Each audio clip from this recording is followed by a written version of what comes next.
ఆంధ్రప్రదేశ్లో పేదలకు, పేద విద్యార్థులకు వైద్య విద్యను అందకుండా చేయడం కోసం వైద్య విద్యను కార్పొరేట్ పరం చేసి ప్రైవేటు వ్యక్తులకు అప్పచెప్పడానికి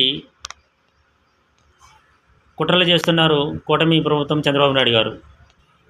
జగన్మోహన్ రెడ్డి గారు అధికారంలో ఉన్నప్పుడు దాదాపు 17 మెడికల్ కాలేజీలకు నిర్మాణం చేపట్టారు. అందులో 5 మెడికల్ కాలేజీలు పూర్తి అయ్యాయి. అందులో గత ఏడాది అడ్మిషన్స్ కూడా ప్రారంభమయ్యాయి. చంద్రబాబు నాయుడు గారు శ్రద్ధ చూపించినట్లయితే ఇంకా 5 కాలేజీల్లో ఈ ఏడాది అడ్మిషన్స్ కూడా అయ్యేవి. కానీ చంద్రబాబు నాయుడు గారు వాటిని గాలికి వదిలేసి ఇప్పుడు 5 కాలేజీలతో పాటు ఇంకా 7 కాలేజీలు, మొత్తం 12 కాలేజీలను, అలాగే అడ్మిషన్స్ ప్రారంభమైన 5 కాలేజీలను, మొత్తాన్ని 17 కాలేజీలను, 17 మెడికల్ కాలేజీలను ప్రైవేటు పరం చేయడానికి చంద్రబాబు నాయుడు గారు ప్రణాళికలు సిద్ధం చేస్తున్నారు. గుజరాత్ మోడల్లో పీపీపీ పద్ధతి అంటూ పేద ప్రజలకు, పేద విద్యార్థులకు వైద్య విద్యను అందకుండా కార్పొరేట్ పరం చేసే పనిలో ఉన్నారు చంద్రబాబు నాయుడు గారు. ఈ కార్పొరేట్ వ్యక్తులకు మెడికల్ కాలేజీలను అప్పచెప్పడం కోసం ఒక కమిటీ వేసి, ఆ కమిటీకి 100 కోట్ల రూపాయలు ఖర్చులు చేసి, కమిటీ నివేదిక ప్రకారం మెడికల్ కాలేజీలను ప్రైవేటు వ్యక్తులకు అప్పచెప్పడానికి సిద్ధపడుతున్నారు. ఈ 17 మెడికల్ కాలేజీలు కూడా ప్రజాధనంతో ప్రభుత్వం కట్టించిన మెడికల్ కాలేజీలు. ఏ కార్పొరేట్ వ్యక్తి కానీ, ప్రైవేటు వ్యక్తులు కానీ ఈ కాలేజీల నిర్మాణంలో భాగస్వాములు కాలేదు. ఈ కాలేజీల నిర్మాణంలో కేంద్ర ప్రభుత్వం కూడా కొంత సహకారం చేసింది.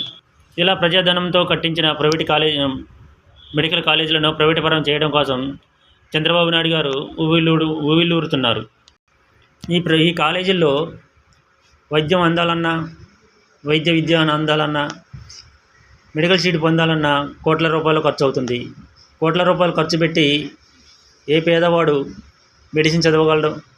ఆంధ్రప్రదేశ్లో ఉన్నటువంటి పేదవారికి, బడుగు బలహీన వర్గాలకు వైద్య విద్యను అందుబాటులో తేవడం కోసం జగన్మోహన్ రెడ్డి గారు మెడికల్ కాలేజీలు కట్టిస్తే వాటిని చంద్రబాబు నాయుడు గారు ప్రైవేటు పరం చేయడానికి పావులు కదుపుతున్నారు.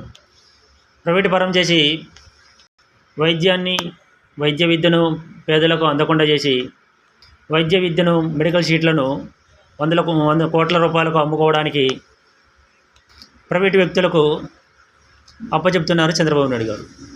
అంటే చంద్రబాబు నాయుడు గారికి సంపదలు సృష్టిస్తా అన్నారు కదా, ఇది కూడా ఒక ఆదాయ మార్గంగా కనిపించి ఉండొచ్చు.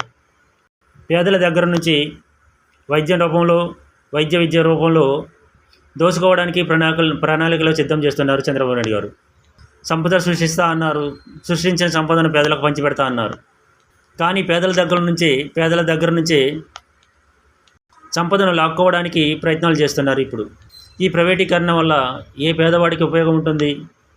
ఏ పేదవాడు వైద్యాన్ని చేయించుకోగలడు? ఏ పేదవాడు వైద్య విద్యను అభ్యసించగలడు? కోట్ల రూపాయలు ఖర్చు పెట్టి ఏ పేదవాడు మెడిసిన్ చదవగలడు? ఇదైనా చంద్రబాబు నాయుడు గారు ప్రజలకి చేసే మంచి? దీనికోసమైనా అధికారం కోసం పాకులాడింది? దీనికోసమైనా ప్రజలకు అమలుకు సాధ్యం కాని హామీలు ఇచ్చి అధికారంలోకి వచ్చింది? ఓట్లు వేసి చంద్రబాబు నాయుడు గారిని గెలిపించిన ప్రజలే ఆలోచించుకోవాలి. చంద్రబాబు నాయుడు గారిది కార్పొరేట్ మైండ్. కార్పొరేట్ వ్యక్తులు బాగుంటే టీడీపీ పార్టీ బాగుంటుంది. కాబట్టి కార్పొరేట్ వ్యక్తులకు వైద్యాన్ని అప్పచెప్తున్నారు చంద్రబాబు నాయుడు గారు. దీనివల్ల పేదలకు ఒరిగేది ఏమీ లేదు. పేదలకు వైద్య విద్య భారం అవుతుంది తప్ప. ప్రజలే ఒకసారి ఆలోచించుకోవాలి, మనం ఎటువంటి ప్రభుత్వాన్ని ఎన్నుకున్నాము అనేది. చంద్రబాబు నాయుడు గారు వడ్డానంలో కిడ్నీ రీసెర్చ్ సెంటర్ను, అలాగే కిడ్నీ హాస్పిటల్ను కూడా ప్రైవేటు పరం చేస్తారేమో ముందు. పేదల పట్ల గుదిబండలా తయారవుతుంది ఈ కూటమి ప్రభుత్వం.